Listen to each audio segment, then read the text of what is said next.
Assalamualaikum para pejuang kehidupan. Bikin bisnis yang sukses gitu, itu susah-susah gampang. Para pelaku, profesional, dan investor saham yang mendalami fundamental bisnisnya para emiten tentu sudah tahu. Beda lagi sih kalau trader saham. Mereka itu jarang mikir bisnis. Kerjaannya malah gambar-gambar grafik dan mencurigai bandar.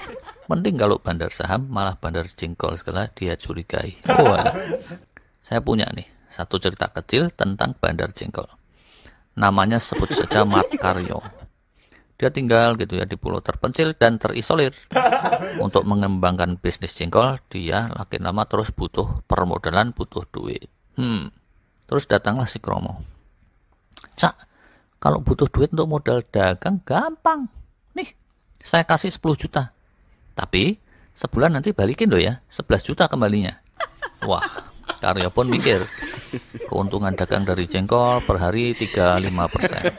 Sebulan cuannya 6-10 juta. Kalau dikasihin Kromo 1 juta keuntungannya cincelah. Kromo bisa dapat 10% sebulan dari minjemin duit 10 juta kepada Karyo. Karena apa? Karena dia punya kedekatan. Dia temennya Karyo, sobat sejak kecil. Kecemplung kali, bareng-bareng aja 2 kali, pernah juga sama-sama dipatok ayam. Nah, seperti inilah yang disebut unfair advantage.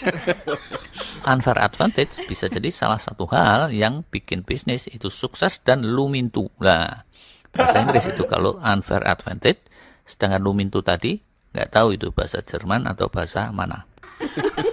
Artinya ngereyeh lah gitu. Makin nggak jelas.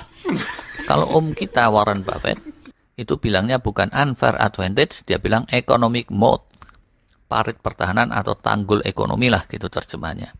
Ada juga yang bilang economic rent, ada yang bilang uniqueness atau competitive edge, pokoknya intinya itulah keunggulan yang sulit ditiru dan sulit diatasi oleh para kompetitor. Lah tapi, awas-awas, kalau udah punya unfair advantage, jangan jumawa, tetaplah rutin istighfar karena unfair advantage ini tidak bertahan selamanya. Yuk kita lanjutin ceritanya Karyo dan Kromo tadi. Sering waktu, terus di desa itu muncul bank. Bukan bank BUMN, tapi Bank Samiun. Wah, keenakan nih si Kromo. Minjemin uang dapat 10% per bulan. Gue ikut ah, kalau gitu jadi tukang kredit di pasar-pasar. Bisnis gue kan udah terdaftar nih di BI, OJK, dan ibu-ibu PKK. Lah, Bank Samiun pun terus ikut jadi tukang kredit. Dia tawarkan bunga yang lebih rendah, 5%. Dia punya unfair advantage yang lain lagi. Dia lebih tajir melintir-melintir, modalnya lebih besar, jadi dia bisa kasih bunga yang lebih rendah, si Kromo nggak bisa.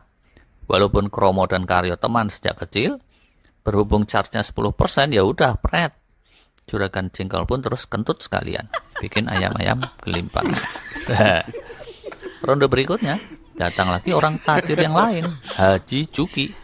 Juragan Mbek yang barusan dapat uang gusuran karena lahan mangkraknya dibangun pemerintah desa untuk sanatorium TBC. Oh alah, rupanya ya di desa situ banyak yang mengkis. Kebanyakan makan jengkol atau apa kita nggak tahu. Haji Juki pun terus ikut-ikutan Bank Samiun, minjemin uang.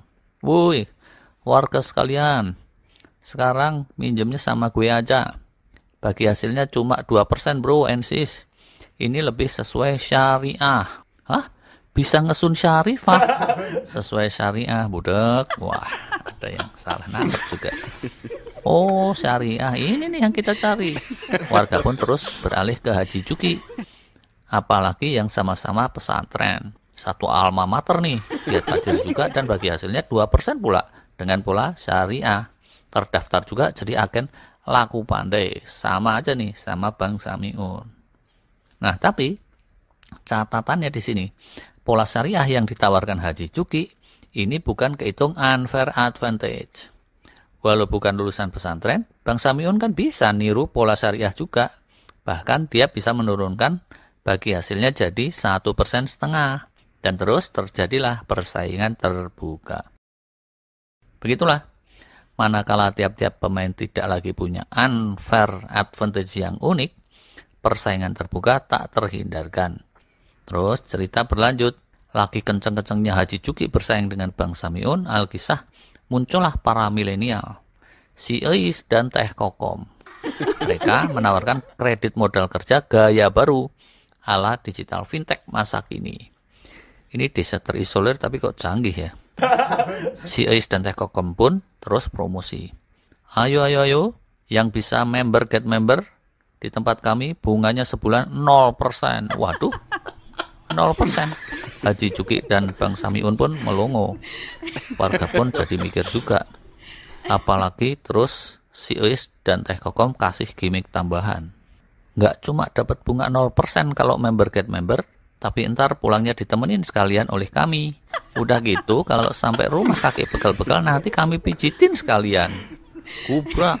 Haji Juki dan Bang Samiun pun terus kejengkang saking kagetnya. Pret, Karyo pun terus kegirangan dan kentut lagi. Gubrak. Ayam-ayam pun terus ikut jadi kejengkang. Nah, si Eis sama Teh Kokom ini unfair advantage-nya sulit ditiru.